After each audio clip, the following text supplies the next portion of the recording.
Chapter 19 Light, Light Everywhere. Imagine, if you will, having spent the whole of your life in a dungeon. Imagine that late one spring day you step out of the dark and into a world of bright windows and polished floors, winking copper posts, shining suits of armor, and tapestries sewn in gold. Imagine. And while you are imagining things, imagine this too. Imagine that at the same time the rat steps from the dungeon and into the castle, a mouse is being born upstairs. A mouse reader who is destined to meet the light bedazzled rat. But that meeting will occur much later, and for now the rat is nothing but happy, delighted, amazed to find himself standing in so much light. "I," said Roscuro, spinning dizzily from one bright thing to the next, "I will never leave. No, never. I will never go back to the dungeon. Why would I?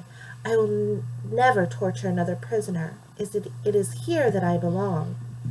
The rat waltzed happily from room to room until he found himself at the door of the banquet hall. He looked inside and saw gathered there King Philip, Queen Rosemary, the Princess P, 20 noble people, a juggler, 4 minstrels, and all the king's men.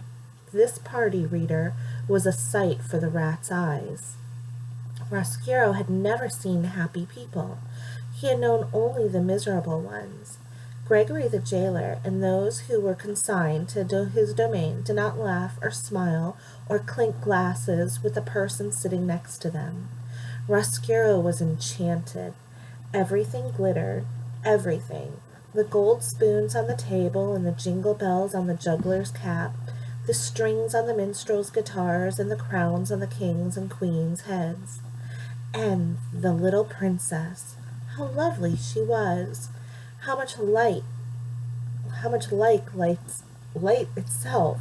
Her gown was covered in sequins that winked and glimmered at the rat, and when she laughed, and she laughed often, everything around her seemed to glow brighter.